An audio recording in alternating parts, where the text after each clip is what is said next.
အောက်ဆီဂျင်9စက္ကန့်ပျောက်သွားရင်ကမ္ဘာပြတ်သွားနိုင်လားကမ္ဘာပေါ်ကအောက်ဆီဂျင်တွေ9စက္ကန့်လောက်ပျောက်သွားရင်ဘာဖြစ်မယ်ထင်လဲအော်9စက္ကန့်လောက်ကတော့အသာလေးအသက်အောက်ထားလိုက်မှာပေါ့လို့ဖြေမလို့လားမှားပါတယ်ပြဿနာကအသက်ရှူတာမဟုတ်ပါဘူးပထမဆုံးတင်နေထိုင်တဲ့ကွန်ကရစ်တိုက်တွေဓာတ်ဓာတ်တွေလမ်းမတွေအားလုံးချက်ချင်းပြိုကျပျက်စီးသွားလိမ့်မယ်ဘာလို့လဲဆိုတော့ကွန်ကရစ်တွေခိုင်ခန့်နေအောင်ချီနှောင်ထားတာကအောက်ဆီဂျင်မော်လီကျူတွေမို့လို့ပါ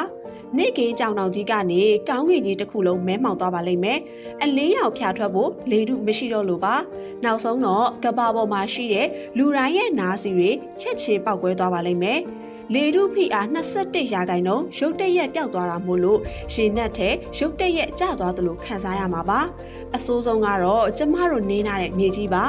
ကမ္ဘာမြေလွှာရဲ့45ရာခိုင်နှုန်းဟာအောက်ဆီဂျင်နဲ့ဖွဲ့စည်းထားတာမို့လို့အောက်ဆီဂျင်မရှိရနဲ့မြေကြီးတွေကျွေမွှပြီးအားလုံးဟာအောက်ကိုကျွံကျကုန်မှာပါဒါကြောင့်9စက္ကန့်ဆိုတာနည်းတယ်ထင်ရပေမဲ့ကမ္ဘာပြတ်ဖို့အတွက်တော့လုံလောက်ပါတယ်